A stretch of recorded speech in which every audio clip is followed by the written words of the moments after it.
Hello friends, आज आपण बनवणार आहोत मटन पुलाव। आणि मटन पुलाव किती छान असा बनवलेला आहे याची रेसिपी आपण पुढे पूर्ण पाहणार आहोत। त्याआधी आमच्या चॅनलला सबस्क्राइब आणि शेअर नक्की करा। आपण पहिले कुकर गरम करून घेतला आहे, त्यानंतर त्यामध्ये तेल ॲड केलेले आहे। तेल गरम झाल्यावरती त्यामध्ये आपण गरम मसाले अख्खा मसाला ॲड करून घेतलेला आहे। त्यानंतर एक चॉप केलेला कांदा टाकून घेतलाय। कांदा फ्राय झाल्यानंतर त्यामध्ये आपण मटन ॲड केलेला आहे। मटन व्यवस्थित चाळून घेणार आहोत। त्यानंतर एक चॉप केलेला टोमॅटो, अद्रक लसूणची पेस्ट आपण ॲड केलेली आहे आणि त्याला व्यवस्थित चाळून घेणार आहोत। त्यानंतर त्यामध्ये आपण 1 चम्मच मीठ ॲड केलेले आहे।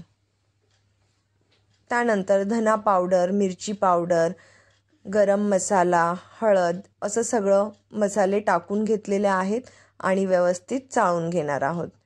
त्यानंतर आपण 1 ते 2 ग्लास पाणी ॲड केलेले आहे आणि आपण फास्ट गॅसवर 5 ते 6 शिट्ट्या घेणार आहोत कुकरच्या।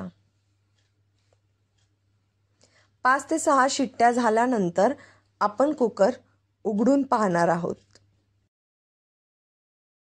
तर तुम्ही बघू शकतात मटन किती छान असं शिजलेलं आहे। आपण ते चेक करून घेणार आहोत चम्मचने चाळून। मला तर वाटतं आहे की मटन आपलं शिजलेलं आहे। तुम्ही बघू शकतात किती छान असा भाजीला तेल सुटलेलं आहे आणि कलर आलेला आहे। त्यानंतर आपण भिजून ठेवलेले तांदूळ, बिर्याणी राईस आपण त्याच्यामध्ये ॲड करणार आहोत आणि तो राईस व्यवस्थित त्या मटनमध्ये चाळून घेणार आहोत। त्यानंतर पुन्हा आपण कुकर लावून 2 ते 3 शिट्ट्या घेणार आहोत, म्हणजे भात आपला प्रॉपर असा शिजेल आणि त्यामध्ये ते मटनचा फ्लेवर ॲड होईल। आणि आपण त्यानंतर गॅस बंद केलेला आहे। तुम्ही बघू शकतात भात किती प्रॉपर असा शिजलेला आहे। हा रेडी झाला आपला मटन पुलाव। आपण त्याला आता डिश मध्ये सर्व करून घेणार आहोत। आणि तुम्ही बघू शकतात राईस किती असा सुटसुटीत असा बनलेला आहे आणि मटन पण प्रॉपर शिजलं आहे।